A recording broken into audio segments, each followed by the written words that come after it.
안녕하세요. 며칠 동안 명절 음식으로 속이 많이 기름져지고 니글니글해졌어요. 그래서 개운하고 맛있는 씻은 묵은지 볶음 야물딱지게 볶아볼게요. 요거는 묵은지 2분의 1 포기예요. 묵은지 2분의 1 포기는 반으로 이렇게 좀 잘라서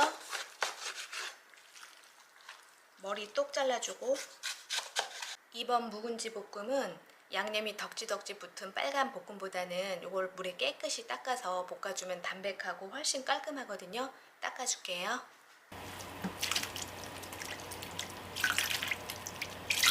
묵은지는 이렇게 양념 깨끗이 씻고 머리 떼고 그 다음에 물기 살짝 이렇게 짜서 보니까 610g 정도 돼요. 이제 썰어줄게요.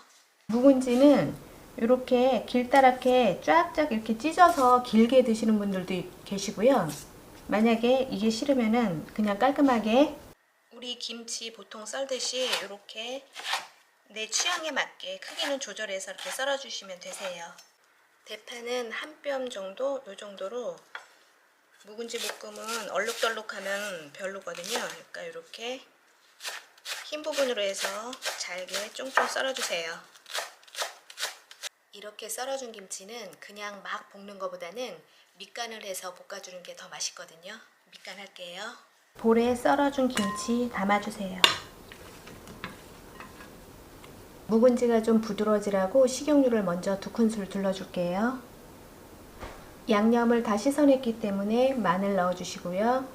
썰어놓은 대파, 묵은지는 오래됐기 때문에 콩콩한 냄새가 날 수 있어요. 군내 그걸 가려주는 게 된장이에요. 이제 빠락빠락 이렇게 묻혀주세요.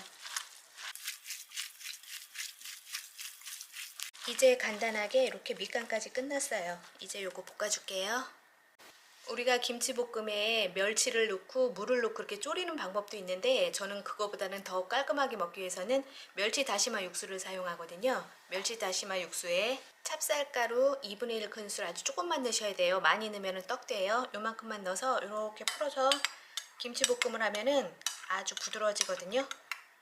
이런 찹쌀가루 뭉침이 없이 이렇게 깔끔하게 이렇게 풀어주세요.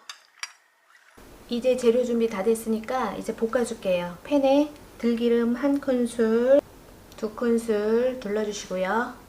불 3개는 강불로 올리고 요거 재워놓은 김치 이렇게 넣어주세요. 김치에 식용유로 코팅을 하고 들기름을 둘렀잖아요. 요거를 이제 이렇게 볶아주세요. 김치를 이렇게 볶다 보면은 요 줄기가 여기가 하얗게 이렇게 변하거든요. 요럴 때 불 3개 강불 유지하시고요. 요거 찹쌀풀 이렇게 풀어놓은 육수 있죠? 요거를 부어주세요. 요렇게 육수를 붓고는 요 국물이 3분의 2 정도 졸을 때까지 이렇게 끓여주세요. 이렇게 보면은 여기에 찹쌀풀을 조금 풀었기 때문에 이 국물이 약간 무게감이 있어요. 그러니까 요거를 바짝 졸이시면 안 돼요. 이게 뻑뻑하면 맛이 없거든요. 약간 이렇게 수분감이 있어야지만 요게 더 부드럽고 맛있어요. 국물이 이제 어느 정도 이렇게 졸았을 때 요거 맛을 보세요. 맛을 보고 우리 집 김치의 신맛에 따라서 요 설탕으로 그 신맛 조절을 하시는 거예요. 저는 설탕 납작하게 1큰술. 이렇게 설탕으로 맛을 다 조절을 했는데, 각 가정마다 이 김치에 또 짠맛이 틀릴 수가 있어요. 요럴 때는 액젓으로 그 간을 맞추시면 되세요. 저는 이 정도로 촉촉하게 먹을 거거든요. 뻣뻣하면 진짜 맛없어요, 이거는. 자, 요거를 이렇게 하신 다음에 불을 꺼주세요. 불 끈 상태에서 후추는 먼저 넣고 끓이면 쓴맛이 나거든요. 다 요리가 끝난 맨 마지막에 1번, 2번, 3번 통깨, 마지막으로 들기름 1큰술을 더 둘러서 고소한 맛을 더 진하게 해주세요.